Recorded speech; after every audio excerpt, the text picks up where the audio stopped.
3월 29일 토요일 새벽기도에 오신 여러분들 축복하고 환영합니다. 다 함께 사도신경으로 3월 29일 토요일 새벽기도회를 시작하겠습니다. 나는 전능하신 아버지 하나님 천지의 창조주를 믿습니다. 나는 그의 유일하신 아들 우리 주 예수 그리스도를 믿습니다. 그는 성령으로 잉태되어 동정녀 마리아에게서 나시고 본디오 빌라도에게 고난을 받아 십자가에 못 박혀 죽으시고 장사된 지 사흘 만에 죽은 자 가운데서 다시 살아나셨으며 하늘에 오르시어 전능하신 아버지 하나님 우편에 앉아 계시다가 거기로부터 살아있는 자와 죽은 자를 심판하러 오십니다. 나는 성령을 믿으며 거룩한 공교회와 성도의 교제와 죄를 용서받는 것과 몸의 부활과 영생을 믿습니다. 아멘. 다 함께 찬송가 148장 영화로운 주 예수에 함께 찬송하겠습니다.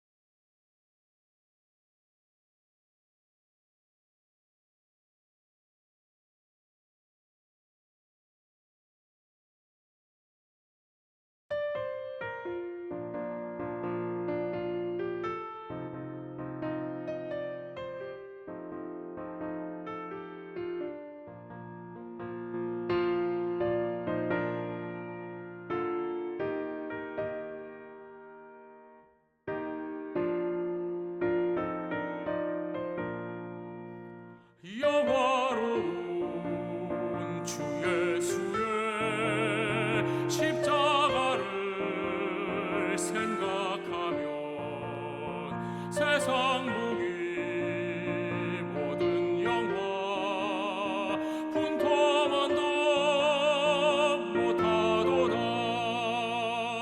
오 갈보리 오 갈보리 주 예수 나를 위하여 십자가에 못 박히신 고배로우신 나의 주 구주께서 죽으실 때 성전 휘장 찢어지어 구원의 길 여심으로 천국 기쁨 주셨도다. 오 갈보리 오 갈보리 주 예수 나를 위하여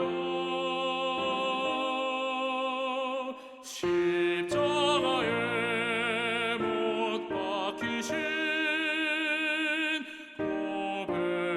고배로우신 나의 주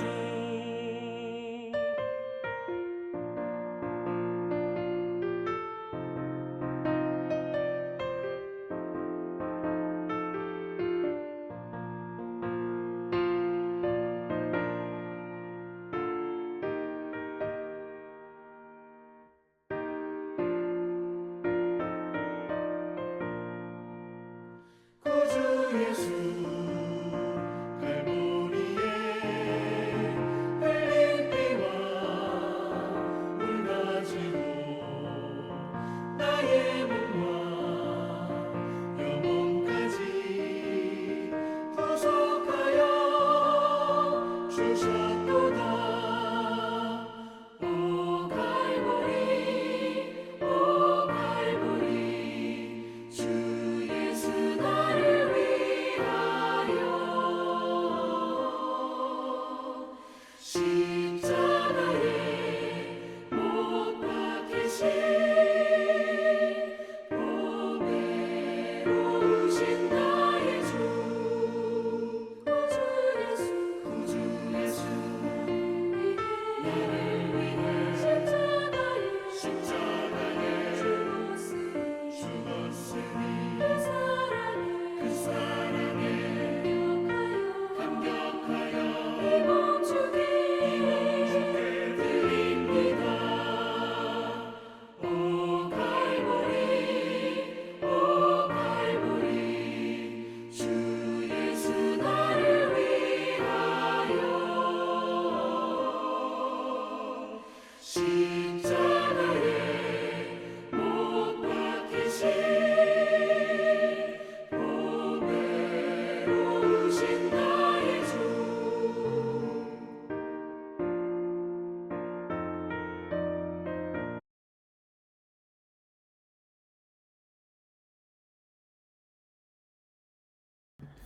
이 시간에는 공동의 기도의 제목을 위해서 함께 기도하겠습니다. 첫 번째로는 나라를 위해서 함께 기도하겠습니다. 나라를 위해서 함께 기도할 때에는 우리나라의 교회와 교회 지도자들을 위해서 함께 기도하겠습니다. 우리나라의 교회와 교회 지도자들이 각각 교회 다움을 잘 유지해가며 또 교회 지도자들이 경건함을 바탕으로 이 교회 다움을 잘 세워갈 수 있도록 위해서 함께 기도하도록 하겠습니다. 두 번째로는 국내외 선교를 위해서 함께 기도하겠습니다. 국내외 선교를 위해서 함께 기도할 때에는 삼성 지역에 있는 교회들을 위해서 함께 기도하겠습니다. 삼성 지역에 있는 교회들이 지역 복음화와 또 연합함으로 맡기신 사명들을 잘 감당하는 그런 주님의 몸된 교회 될 수 있도록 위해서 함께 기도하겠습니다. 세 번째로는 삼성동안교회를 위해서 함께 기도하겠습니다. 삼성동안교회를 위해서 함께 기도할 때에는 우리 교회의 다섯 번째 핵심 가치인 재생산 운동을 위해서 함께 기도하겠습니다. 우리 교회가 이 재생산 운동을 통하여서 그리스도인과 예수님의 제자와 또 교회와 또 선교사와 또 여러 가지 공동체들 계속해서 재생산해 갈 수 있는 교회 될 수 있도록 위해서 함께 기도해 주시고, 무엇보다 찾는 이들을 하나님 나라 복음으로 새롭게 하는 그런 재생산 운동에 헌신하는 교회 될 수 있도록 위해서 함께 기도하겠습니다. 네 번째로는 교우 가정을 위해서 함께 기도하겠습니다. 교우 가정을 위해서 함께 기도할 때에는 이지연 교우 가정을 위해서 함께 기도하겠습니다. 이지연 교우 가정을 위해서 함께 기도할 때에는 이 가정이 하나님 나라의 풍성함을 경험하고 나아가 이 가정이 하나님 나라의 풍성함으로 뜻하신 바와 그 목적하신 바가 아름답게 열매 맺는 가정 될 수 있도록 위해서 함께 기도하겠습니다. 다섯 번째로는 새벽기도회를 위해서 함께 기도하겠습니다. 계속해서 온라인으로 진행되고 있는 새벽기도회 가운데 주의 성령께서 임하셔서 우리의 심령을 깨우시며 또 우리가 그분의 세밀한 음성을 듣는 귀한 시간 될 수 있도록 위해서 함께 기도하도록 하겠습니다. 함께 나눈 이 다섯 가지 기도 제목을 위해서 이 시간 한 목소리로 기도하겠습니다.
예수님의 이름으로 기도합니다.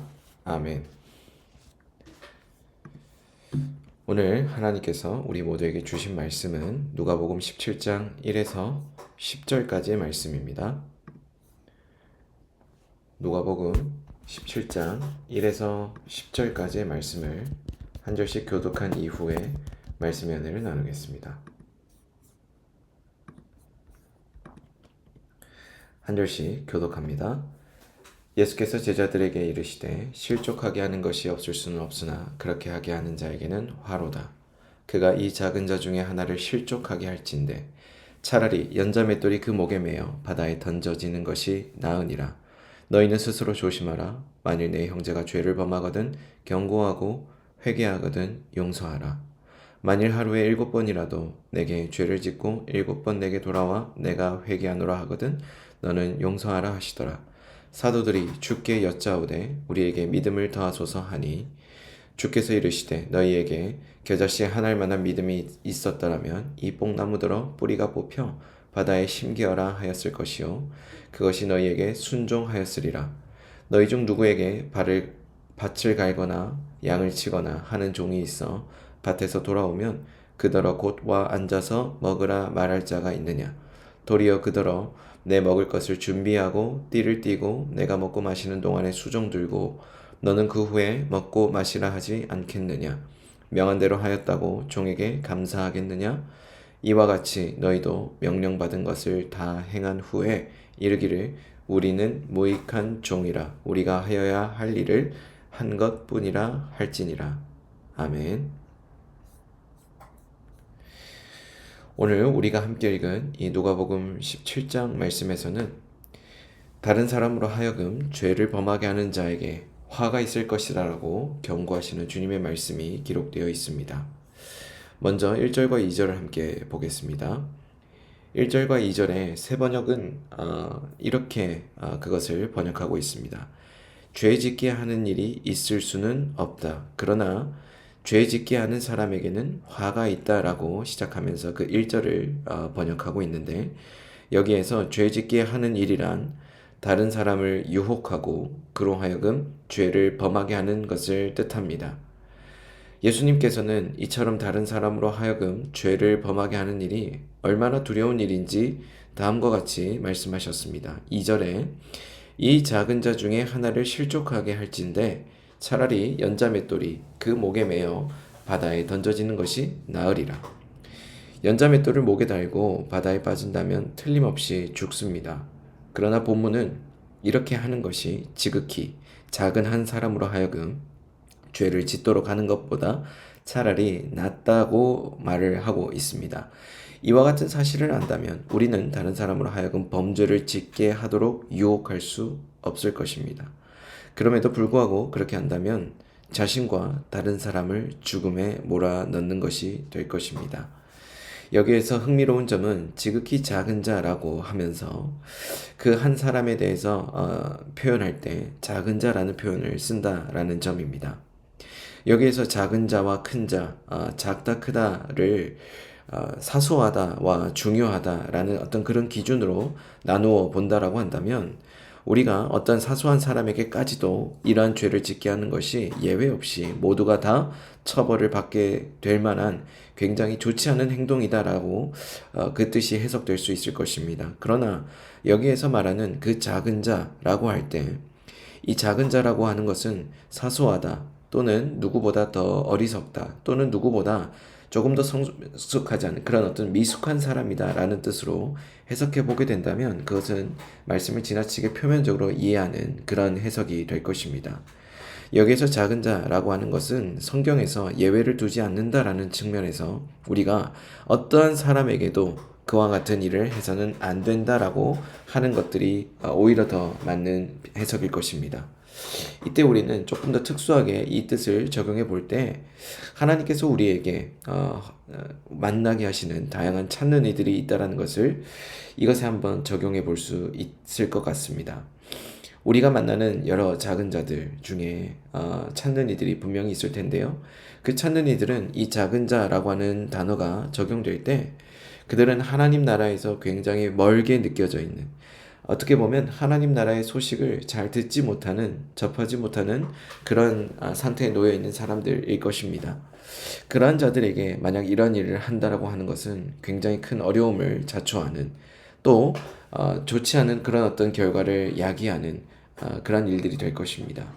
저와 여러분들은 바로 그와 같은 작은 자들, 특별히 여기에서 우리가 함께 생각해 보아야 될 그 찾는 이들을 향하여서 우리가 그리스도인으로서 그렇게 살지 말아야 되는 삶의 양식을 취하며 그들을 시험에 빠지게 하는 것은 아닌지, 더 나아가 실족하게 하는 일들을 우리가 저지르고 있진 않은지 한 번쯤 돌아볼 필요가 있습니다. 사랑하는 여러분, 오늘 여러분들은 어떠한 삶을 살아가고 계십니까? 우리가 만나는 작은 자들 가운데 특별히 돌보아야 될 그런 찾는 이들이 분명히 우리 가운데 있습니다. 그런 이들을 향하여서 실족하게 하기보다 주의 복음을 전하며 그들이 하나님 나라의 일원으로서 다시금 회복되는 은혜가 우리를 통하여 흘러가게 되기를 주의 이름으로 축복합니다. 이어서 3절과 4절을 함께 보겠습니다. 3절과 4절을 보면 예수님은 우리가 스스로 조심해야 할 일에 대해서 말씀하십니다. 우리가 조심해야 될 첫 번째 일은 형제가 죄를 범할 때 꾸짖고 회개하면 용서해 주는 것입니다. 이렇게 함으로 우리는 형제에게 은혜 안에서 새롭게 변화될 수 있는 기회를 줄 수 있기 때문입니다. 두 번째로 우리가 해야 할 것은 형제가 우리에게 죄를 짓고 용서를 구할 때 그를 용서해 주어야 하는 일입니다. 특별히 예수님은 하루에 7번이라도 내게 죄를 짓고 7번 내게 돌아와 회개하노라 하거든 너는 용서하라 라고 말씀하셨습니다. 이 말씀은 형제가 용서를 구하는 한 언제든지 용서해 주라는 의미가 될 것입니다. 이것이 결코 쉬운 일은 아닙니다. 그것이 단순히 회개의 횟수가 7번씩 70번 내게 회개한다, 용서를 구한다 라고 하는 뜻에서의 그 횟수를 가리키는 그런 단어로 쓰이지는 않았을 것입니다. 먼저는 완전수로 쓰였다라는 해석이 지배적인데, 더 나아가서는 7번씩 7번 돌아와 회개한다라고 하는 그 횟수에 여기에 중점을 두기보다 이것이 그만큼 얼마나 어려운 일인지에 훨씬 더 중요한 초점이 있다라고 접근해 볼 필요가 있습니다. 그가 그렇게 반복하여서 잘못된 점들을 용서를 구한다라고 한다면 이런 사람이 용서해 주는 것이 쉽지 않다라는 거 우리가 조금만 생각해 보면 충분히 깨달을 수 있는 부분입니다. 그런데 왜 주님께서는 이런 경우에도 용서해 주라고 말씀하셨을까요? 다른 사람으로 하여금 죄를 짓지 않도록 하는 것과 용서를 구하는 사람에게 용서하는 것이 바로 예수님의 뜻에 따라 살고자 하는 사람들에게 필요한 삶의 양식이기 때문에 그렇습니다. 우리 지난 주일에 함께 나누었던 설교 말씀을 통하여서 하나님 나라를 살아내기 위해 그에 합당한 하나님 나라의 삶의 방식이 있어야 한다라고 우리가 함께 나누었습니다. 그것이 단순히 개인 경건 생활에만 초점이 있는 것이 아니라 바로 구체적으로 이와 같은 삶의 양식이 우리에게 역시 필요할 것입니다. 누군가가 우리에게 용서를 구하러 올 때, 누군가를 용서해야만 할 때 우리는 그를 예수 그리스도의 사랑으로 함께 용서하며 품으며 그가 다시금 예수 그리스도의 제자로 하나님 나라의 백성으로 살아갈 수 있도록 그를 더 좋은 길로, 선한 길로 인도해야 될 책임이 우리에게 있다는 것을 잊지 말아야 할 것입니다. 그리고 우리가 그와 같은 삶을 살아나갈 때, 그리고 그것이 우리의 일상이 될 때 우리의 삶을 통해서 하나님 나라가 확장되는 놀라운 은혜가 있을 것입니다. 이와 같은 삶이 저와 여러분들의 삶 되시기를 주의 이름으로 축복합니다. 그리고 이어서 5절과 6절을 보겠습니다. 사도들이 예수님께 믿음을 더해 주시기를 구합니다. 그때 예수님은 제자들에게 이와 같이 말씀하십니다. 너희에게 겨자씨 하나일 만한 믿음이 있었더라면 이 돌무화과 나무더러 뿌리가 뽑혀 바다에 심기우라 하였을 것이요 그것이 너희에게 순종하였을 것이다 라고 말씀합니다. 여러분 어떻습니까? 이와 같은 의미가 과연 우리에게 어떠한 도전을 주고 있는지 한 번쯤 우리가 생각해 보아야 되지 않겠습니까? 그리고 또 한편으로 우리에게 이러한 도전이 주어진 그 근본적인 배경은 과연 무엇일까요? 예수님은 겨자씨를 소재로 하여 필요에 따라 합당한 비유를 들곤 하셨는데, 이와 같은 비유들에서 겨자씨는 항상 작지만 큰 능력을 가지고 있다라는 의미로 사용되었습니다. 실제로 겨자씨는 굉장히 작지만 땅에 심은 후에 싹이 나서 자랐을 때 어떠한 식물들보다 크고 아름답게 자라게 되죠. 겨자씨가 이렇게 성장할 수 있는 것은 그 안에 가능성이 있기 때문입니다. 예수님께서 말씀하신 겨자씨 한 알만한 믿음도 겨자씨처럼 그 안에서 무한한 가능성을 가지고 있습니다. 즉, 참된 믿음은 겨자씨 한 알처럼 작아 보일지라도 그 안에 무한한 가능성과 능력을 가지고 있기 때문에 이런 믿음을 가지고 있는 사람은 한 사람의 능력으로는 할 수 없는 일들을 할 수 있는 것입니다. 하나님은 우리의 믿음을 통해 역사하시고 또 그 믿음을 통하여서 주님의 뜻을 점점 이루어 가십니다. 그것이 바로 사람의 손길을 통하여 역사하시는 하나님의 사역의 방식입니다. 우리 안에 그와 같은 믿음이 바로 하나님께 쓰임받는 도구가 된다는 것을 우리가 알고 있다고 한다면 우리는 그 믿음을 적극적으로 활용해야 할 것입니다. 그러한 무한한 가능성을 우리 안에 주신 그분의 은혜가 바로 우리를 통하여서 흘러가는 것이, 그분의 은혜가 우리를 통하여서 명확하고 선명하게 드러나는 것이 하나님께서 우리에게 목적하신 바이고 뜻하신 바일 것입니다. 그 무한한 가능성과 능력을 가지고 있는 이 믿음은 한 사람의 능력으로서는 할 수 없는 것들입니다. 그리고 할 수 없는 그 일들을 하게끔 하시는 놀라운 하나님의 은혜입니다. 하나님은 우리의 믿음을 통해 역사하십니다. 그래서 이 역사는 우리의 육신적인 연약함으로 인해 어떠한 제한도 받지 않습니다. 우리가 믿음이 있다면 바로 뽕나무더러 뿌리가 뽑혀 바다에 심기우라고 명할 수 있습니다. 단순히 이것은 기복적으로 우리가 무엇을 구할 때에 주어진다라는 인과관계를 설명하는 것이 아니라 하나님이 그와 같은 연약한 우리 안에 두신 놀라운 능력이 바로 믿음이라고 일컬어지는 주님의 선물로서의 은혜라는 것입니다. 그 은혜가 우리 가운데 주어진 또 다른 이름이 바로 믿음인 것이죠.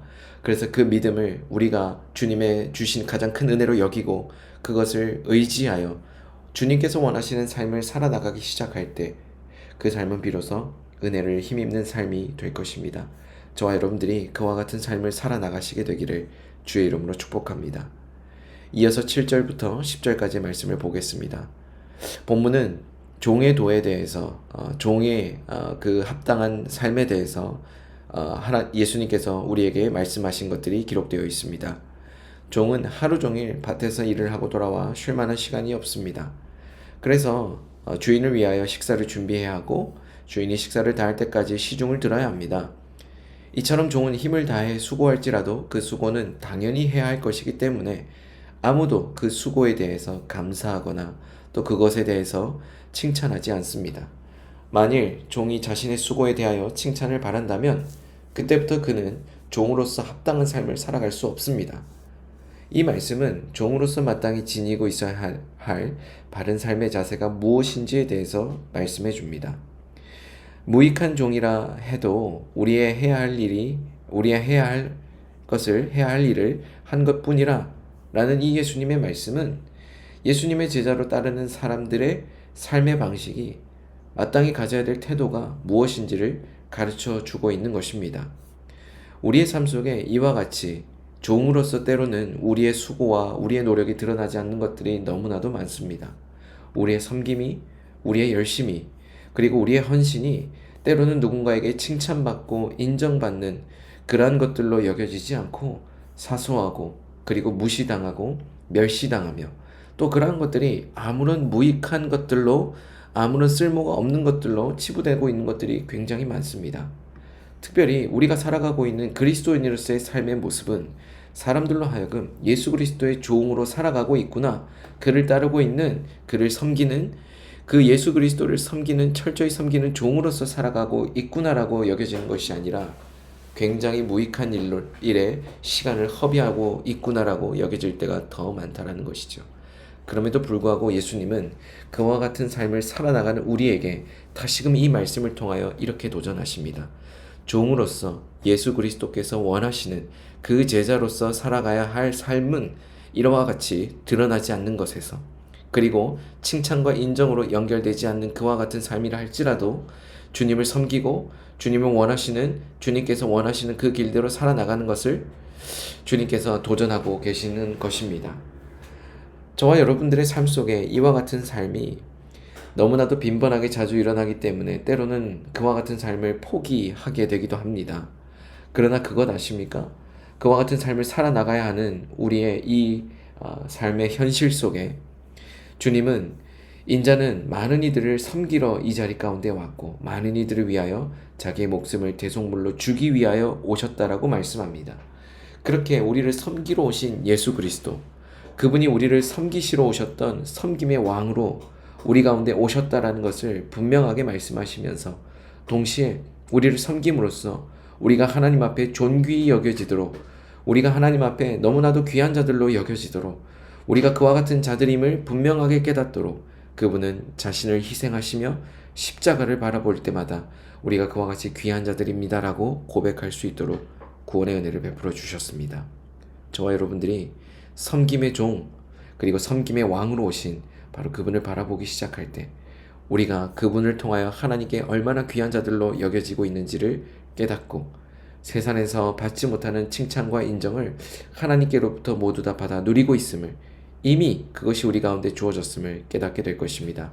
사랑하는 여러분, 이와 같은 도전을 우리가 함께 확신하고 또 앞에서 나누었던 것처럼 제자로서 살아가기 위해 우리는 어떤 삶을 살아야 될지에 대해서 함께 나누었는데, 그와 같은 삶을 우리가 살아나가며 이 모든 것들이 하나님 앞에서 인정받고 있다는 사실, 우리가 무엇을 했기 때문이 아니라 예수 그리스도의 섬김을 통해 이미 우리 존재 자체가 충분히 인정받고 있기 때문에 그 어려운 제자의 삶을 살아나갈 만한 충분한 이유를 공급하시는 하나님의 그 뜻을 따라 예수 그리스도의 제자로 담대하게 살아가시는 저와 여러분들 되기를 주의 이름으로 축복합니다.